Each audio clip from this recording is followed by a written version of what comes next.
산이 깊어질수록 가드레일이 얇아졌습니다. 서울에서 성화시까지는 내비게이션 기준으로 2시간 40분이었어요. 최석훈은 그 시간을 단 한 번도 정확하게 맞춘 적이 없었습니다. 항상 20분쯤 빨랐거든요. 속도를 줄이는 법을 몰라서가 아니었어요. 줄여야 할 이유를 단 한 번도 찾지 못했으니까요. 그게 그의 삶이었습니다. 서울에서 성화까지, 성화에서 서울까지.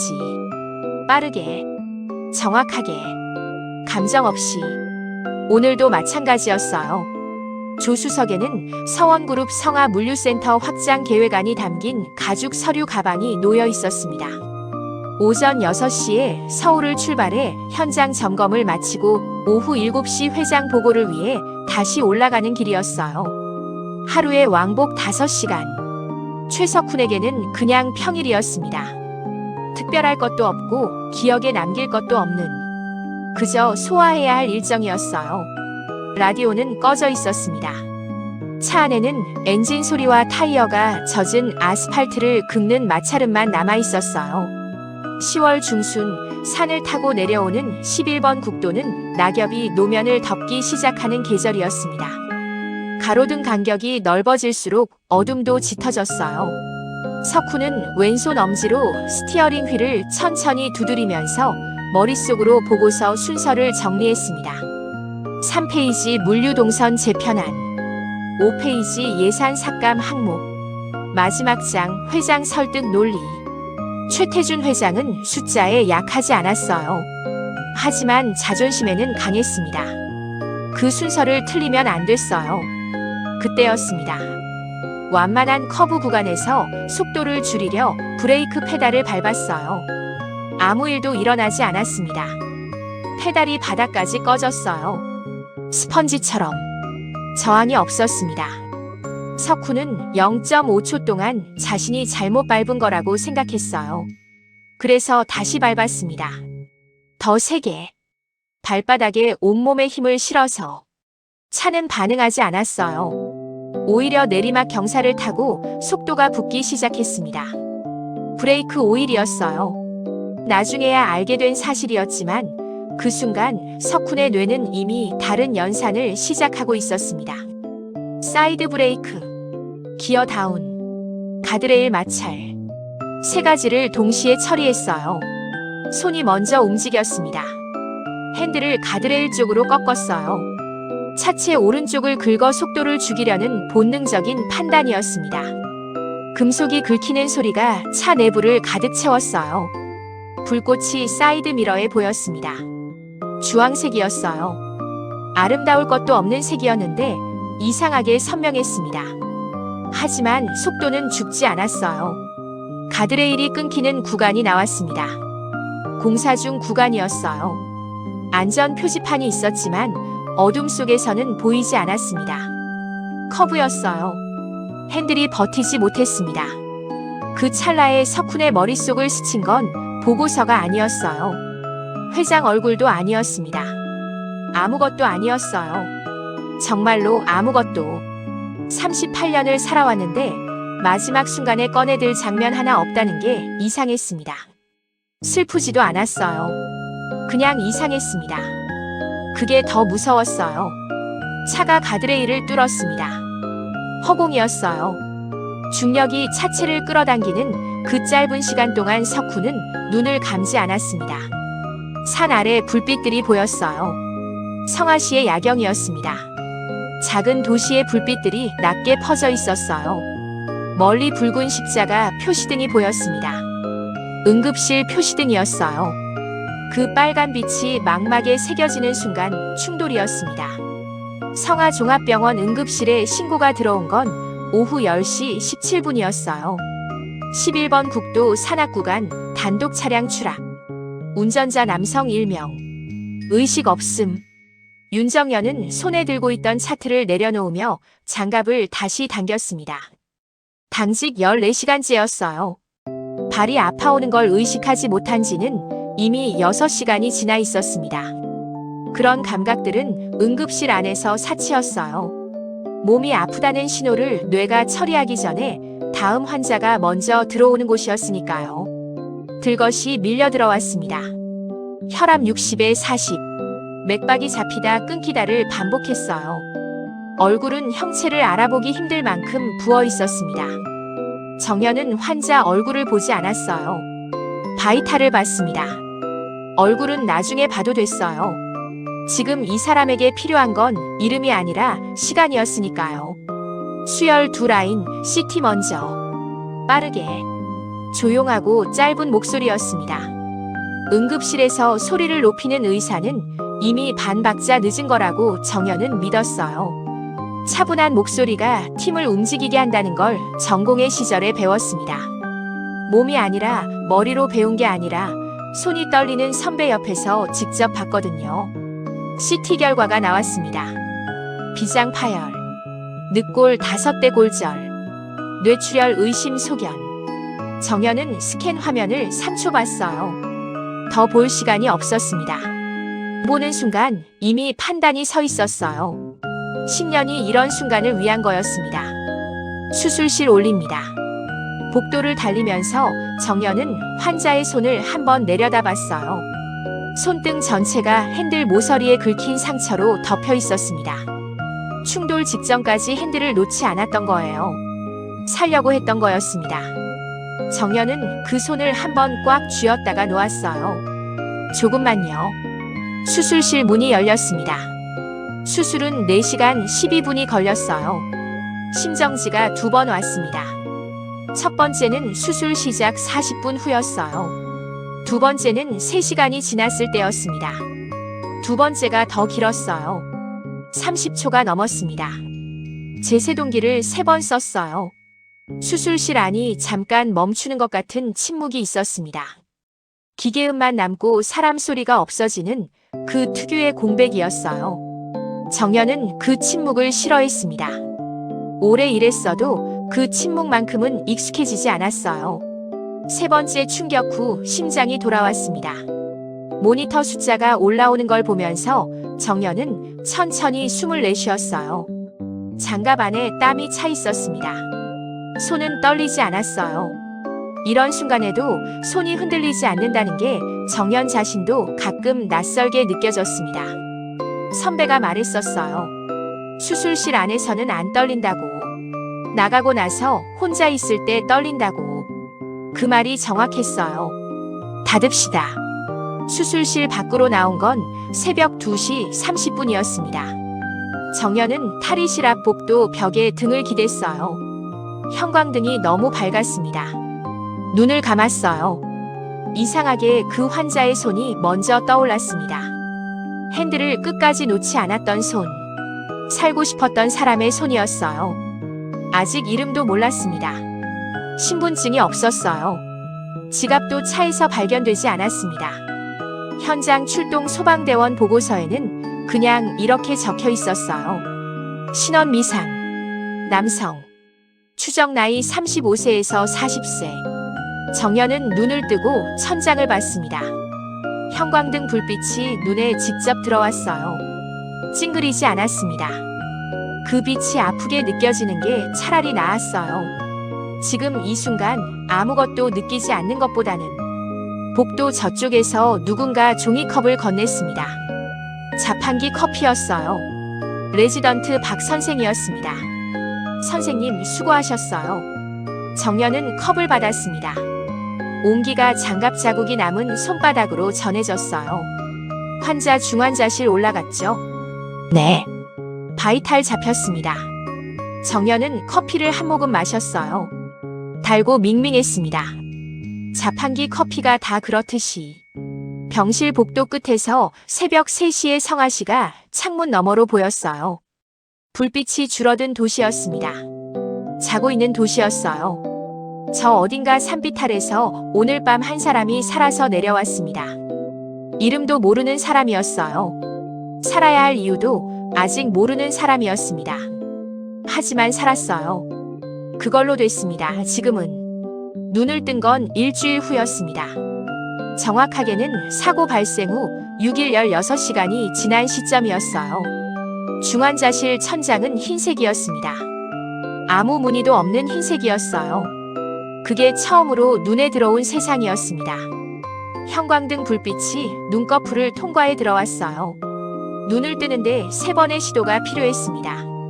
근육이 말을 듣지 않았어요. 몸이 자기 것인지 확인하는데도 시간이 걸렸습니다. 손가락부터 움직여 봤어요. 왼손 검지가 구부러졌습니다. 그 감각이 느껴지는 순간 뭔가 연결되는 것 같았어요. 내가 여기 있다는 신호 같은 거였습니다. 오른손도 움직였어요. 손목에 링거줄이 당겼습니다. 목을 돌리려 했는데 목이 굳어 있었어요. 억지로 옆을 봤습니다. 심전도 모니터가 초록색 선을 그리고 있었어요. 규칙적이었습니다. 살아있다는 증거였어요. 그런데 자신이 누구인지 몰랐습니다. 처음에는 그게 이상하다는 걸 인지하지 못했어요. 깨어난 직후라 그렇겠거니 했습니다. 마취가 덜 깬 거겠거니. 잠시 후면 정리되겠거니. 하지만 1분이 지나도 5분이 지나도 아무것도 떠오르지 않았어요. 이름이 없었습니다. 사는 곳이 없었어요. 가족이 없었습니다. 어제가 없었어요.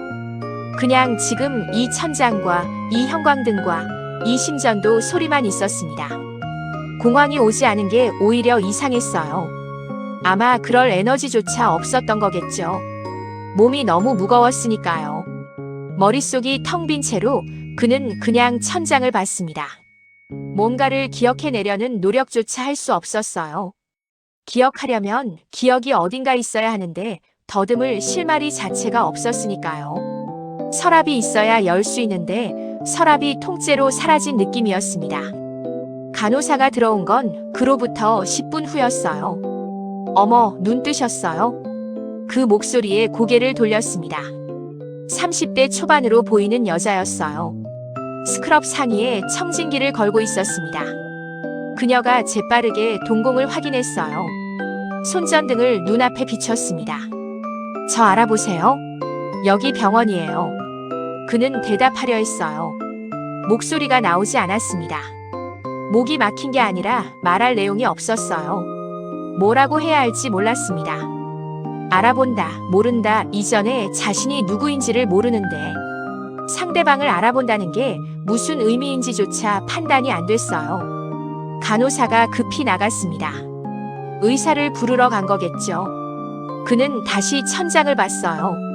윤정연이 중환자실에 들어온 건 5분 후였습니다. 회진 시간보다 2시간 이른 오전 7시였어요. 당직을 마치고 막 탈의실로 가던 참이었는데 호출을 받았습니다. 정연은 코트도 벗지 못한 채 차트를 들고 들어왔어요. 환자 얼굴을 보는 순간 멈췄습니다. 일주일 동안 매일 확인했던 얼굴이었어요. 붓기가 많이 빠져 있었습니다. 처음 들어왔을 때와는 달랐어요. 그때는 얼굴이라고 부르기도 어려운 상태였으니까요. 눈 뜨셨군요. 낮고 차분한 목소리였습니다. 환자가 정연을 봤어요. 눈빛이 이상했습니다. 공포도 아니고 안도도 아닌 그냥 텅 빈 눈빛이었어요. 무언가를 찾고 있는데 찾을 곳을 모르는 사람의 눈이었습니다. 성함이 어떻게 되세요? 침묵이었어요.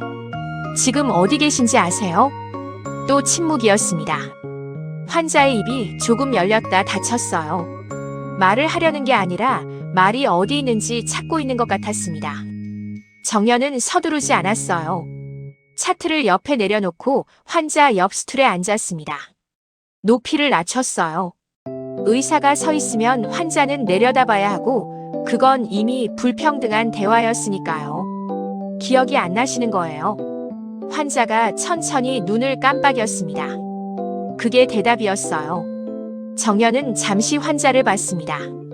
신원 미상 남성. 추정 나이 35세에서 40세. 일주일째 이름이 없는 사람이었어요.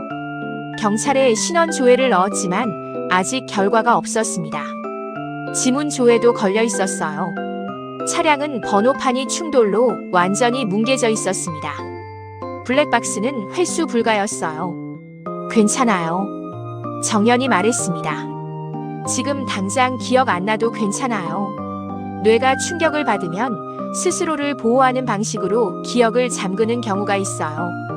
일시적일 수도 있고 시간이 걸릴 수도 있습니다. 하지만 지금 가장 중요한 건 몸이에요. 환자가 정연을 봤습니다. 처음으로 초점이 맞는 눈빛이었어요. 목소리가 나왔습니다. 갈라지고 낮은 목소리였어요. 나는요? 네. 나는 누구예요? 정연은 그 질문을 받아냈습니다. 예상하고 있던 말이었어요. 하지만 막상 들으니 달랐습니다. 의학적 증상으로 들었을 때와 사람이 직접 입으로 꺼냈을 때가 달랐어요. 그 짧은 4글자가 생각보다 무거웠습니다. 아직 몰라요. 정연이 솔직하게 말했습니다. 하지만 찾을 거예요. 제가 같이 찾을게요. 신원 확인은 생각보다 오래 걸렸습니다. 경찰 조회에서는 아무것도 나오지 않았어요. 지문 데이터베이스에도 없었습니다. 차량 번호판 복원을 시도했지만 충격이 너무 컸어요. 사고 현장 인근 CCTV는 산악 구간이라 설치가 없었습니다. 이번 닷새째까지 그 남자는 그냥 101호 환자였어요. 병실로 옮긴 건 중환자실에서 깨어난 다음 날이었습니다. 일반 병실 창가 자리였어요. 창문 너머로 성화시 외곽의 낮은 산들이 보였습니다. 단풍이 들기 시작한 계절이었어요. 그 남자는 처음 며칠 동안 창밖만 봤습니다. 기억을 끌어내려는 건지 그냥 아무것도 안 하는 건지 구분이 안 됐어요. 정연은 매일 들렀습니다. 회진 때뿐 아니라 당직 교대 전후에도 잠깐씩 들렀어요. 의무는 아니었습니다. 딱히 이유를 설명하기도 어려웠어요. 그냥 그래야 할 것 같았습니다. 신원도 없고 찾아오는 사람도 없고 기억도 없는 사람 옆에 누군가는 있어야 할 것 같았거든요. 어느 날 오후였어요. 정연이 들어갔을 때 그 남자가 손을 내려다보고 있었습니다.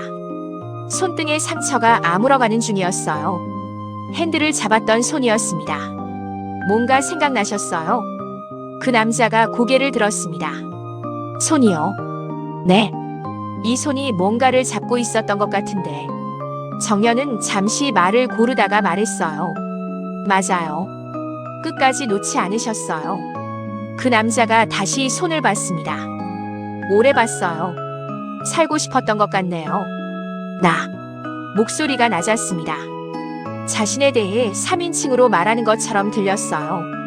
자기 자신이 아직 타인인 사람처럼. 정연은 대답하지 않았습니다. 대답이 필요한 말이 아니었어요. 창밖에서 바람이 한 번 지나갔습니다. 단풍잎 몇 개가 창문에 붙었다 떨어졌어요. 그날 저녁 경찰에서 연락이 왔습니다. 차량 번호판 복원에 성공했다고 했어요. 소유자가 확인됐다고 했습니다. 정연은 그 이름을 들었을 때 잠시 멈췄어요. 최석훈, 서원그룹 부사장. 차트에 이름을 적으면서 정연은 창 너머 병실을 한번 봤습니다. 그 남자는 여전히 창밖을 보고 있었어요. 자신이 최석훈이라는 사실을 아직 모르는 채로. 정연은 차트를 닫았어요. 내일 얘기해도 됐습니다. 오늘 밤은 그냥 저 사람이 창밖을 볼 수 있게 두는 게 나을 것 같았어요. 이름을 알게 되는 순간 또 다른 무게가 얹힐 테니까요. 그게 어떤 무게인지는 아직 정연도 몰랐습니다. 이름을 들은 건 다음 날 오전이었습니다. 윤정연이 병실에 들어온 건 오전 9시 회진 시간이었어요. 평소보다 차트를 오래 들여다봤습니다. 그 남자는 이미 깨어 있었어요. 요즘은 항상 그랬습니다. 정연이 오기 전부터 창밖을 보고 있었어요. 창문 너머 성화시 외곽의 산들은 어제보다 단풍이 더 짙어져 있었습니다. 이 도시는 서울보다 계절이 일주일쯤 빨랐어요. 드릴 말씀이 있어요. 정연이 스툴을 당겨 앉았습니다. 그 남자가 창에서 시선을 거뒀어요. 기다리는 눈빛이었습니다. 무언가 올 거라는 걸 이미 알고 있는 사람처럼요. 어젯밤에 경찰에서 연락이 왔어요. 차량 번호판 복원에 성공했대요. 침묵이었습니다. 성함이 최석훈 씨예요. 서원그룹 부사장으로 등록되어 있고요. 그 남자 최석훈이 정연을 봤습니다. 표정이 없었어요. 놀라지도 않았습니다. 안도하지도 않았어요. 이름을 들어도 아무것도 연결되지 않는다는 게 얼굴에 그대로 보였습니다. 자기 이름인데 타인의 이름처럼 듣고 있었어요. 처음 만나는 단어처럼. 최석훈. 그가 천천히 입 밖으로 꺼냈습니다. 소리를 굴리듯이 발음했어요. 맞는 것 같아요. 정연이 물었습니다. 모르겠어요. 석훈이 말했어요. 거짓말이 아니었습니다. 정말 몰랐어요. 자기 이름을 불러도 아무 감각이 없었습니다. 그게 더 낯설었어요. 이름이란 게 원래 들으면 몸이 반응해야 하는 거 아닌가요? 고개가 돌아가거나 심장이 조금 당기거나. 그런데 아무것도 없었습니다. 최석훈이라는 세 글자가 공중에 떠 있다가 사라지는 것 같았어요. 서원그룹이요. 잠시 후 석훈이 말했습니다. 큰 회사예요. 정연이 잠시 생각하다 대답했어요. 제게 순위 15위 안에 들어요. 석훈이 창밖을 봤습니다. 한동안 말이 없었어요. 그런 회사 부사장이. 네. 기억이 없어요. 그 말이 자조인지 진술인지 구분이 안 됐습니다. 정연도 섣불리 뭐라 하지 않았어요. 이럴 때 위로는 소음이 되는 경우가 많았거든요. 서원그룹 측에서 사람이 온 건 그날 오후였습니다. 비서실 직원 2명이었어요. 검은 정장에 서류 가방을 들고 있었습니다. 병실 문을 두드리고 들어오면서 깍듯하게 허리를 숙였어요. 그 각도가 너무 정확해서 오히려 어색했습니다. 훈련된 사람들이었어요. 부사장님 많이 놀라셨죠? 저희가 늦었습니다. 석훈은 그들을 봤어요. 아무것도 느껴지지 않았습니다. 낯선 사람이었어요. 자신을 알고 있는 낯선 사람들이었습니다. 그게 더 묘한 감각이었어요. 상대는 나를 아는데 나는 상대를 모르는 상황. 비대칭이 너무 컸습니다. 회장님께서 많이 걱정하고 계십니다. 서울로 이송 준비를. 잠깐요. 정연이 문 앞에 서 있었어요. 언제 들어왔는지 몰랐습니다. 차트를 들고 두 사람 사이에 섰어요. 작은 키였지만 목소리는 작지 않았습니다. 환자 이송 결정은 담당 의사 소견이 먼저예요. 현재 최석훈 씨는 뇌출혈 경과 관찰 중이고 기억상실 치료도 시작 단계입니다. 이송은 최소 3주 후에 재검토할 수 있어요. 비서 직원 중 나이가 많아 보이는 쪽이 정연을 봤습니다. 선생님, 저희 쪽에서 서울 대형 병원 연계를. 환자가 원하면요. 정연이 석훈을 봤어요. 석훈은 두 사람을 번갈아 봤습니다. 비서들을, 그리고 정연을. 비서들의 얼굴에는 당연히 서울로 가야 한다는 확신이 있었어요. 정연의 얼굴에는 아무 확신도 없었습니다. 그냥 물어보는 눈이었어요. 저는요. 석훈이 말했습니다. 여기 있을게요. 비서들이 잠시 굳었어요. 예상하지 못한 대답이었을 거예요. 정연도 살짝 놀란 것 같았습니다. 하지만 표정을 바꾸지 않았어요. 차트에 뭔가를 적었습니다. 비서들이 나간 후 병실이 조용해졌어요. 석훈이 정연을 봤습니다. 왜 여기 있겠다고 했는지 저도 몰라요. 정연이 차트에서 눈을 들었어요. 몰라도 괜찮아요. 그게 맞아요. 몸이 기억하는 게 있을 때가 있어요. 머리가 아직 모를 때도요. 석훈은 그 말을 들으면서 다시 창밖을 봤습니다. 이 도시가 낯설었어요.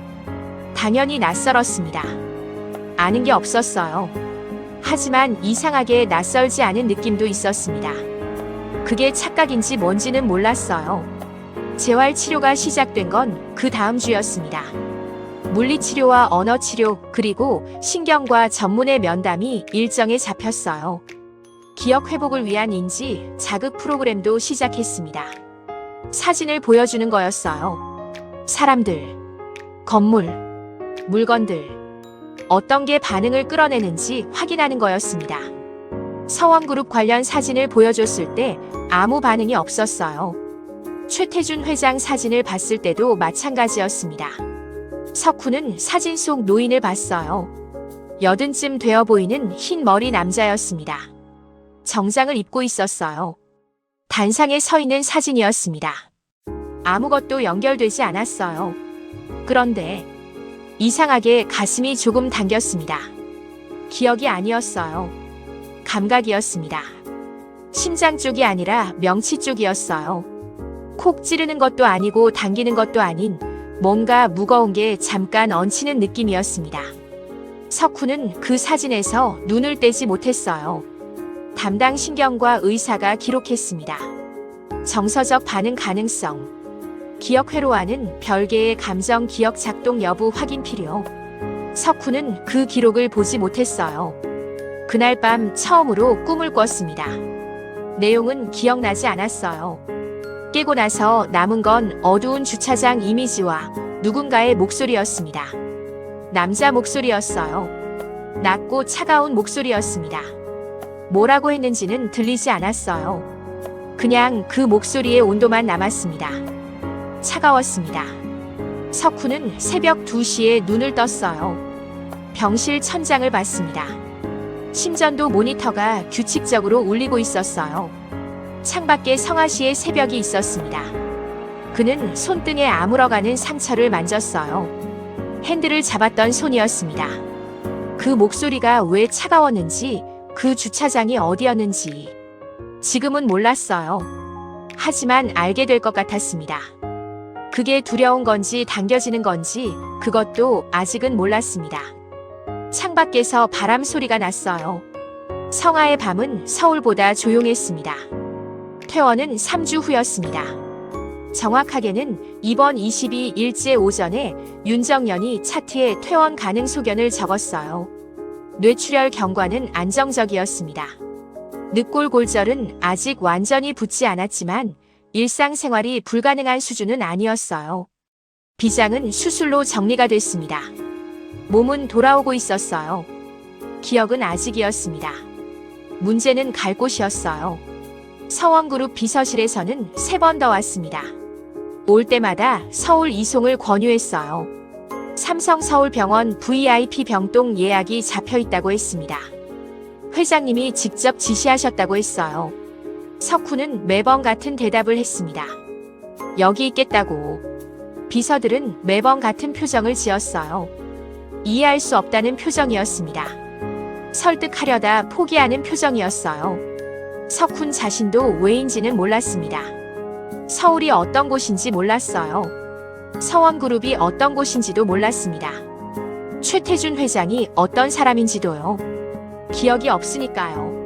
그런데 그 비서들이 왔다 갈 때마다 이상하게 몸이 뻣뻣해졌어요. 거부 반응이었습니다. 머리가 아니라 몸이 먼저 반응하는 거였어요. 정연의 말처럼 몸이 기억하는 게 있을 때가 있다고 했었죠. 퇴원 전날 오후 정연이 병실에 들어왔습니다. 퇴원 후 계획은요? 석훈이 창밖을 보다가 정연을 봤어요.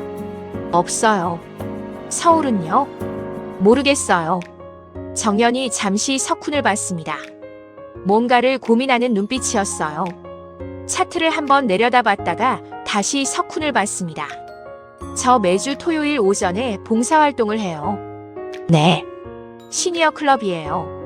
무료 급식이랑 도시락 배달이랑 말벗 서비스. 노인분들 모이는 복지관이에요. 석훈은 정연이 왜 그 말을 하는지 잠시 생각했습니다. 같이 가자는 거예요. 억지로는 아니고요. 정연이 말했어요. 갈 곳이 없으면 와도 된다는 거예요. 몸은 움직일 수 있고 서울 갈 생각이 없으면 여기서 뭔가 하는 게 나을 것 같아서요. 병원 침대에만 있는 게 기억 회복에 좋지 않아요. 자극이 있어야 해요.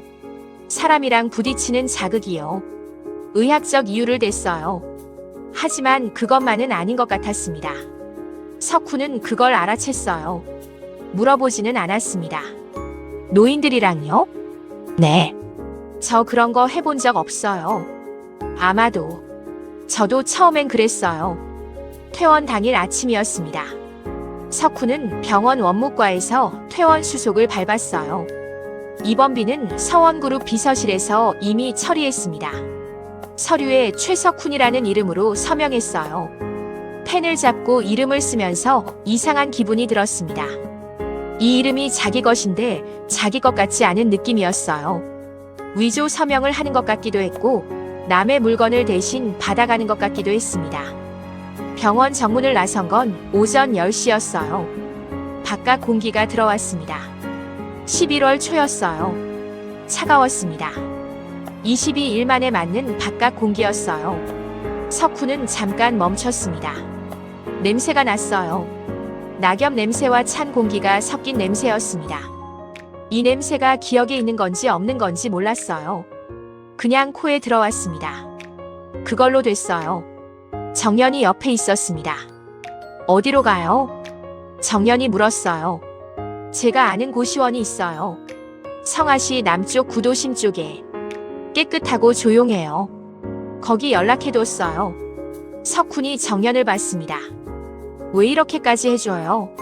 정연이 잠시 정면을 봤어요. 대답을 고르는 것 같았습니다. 모르겠어요. 저도.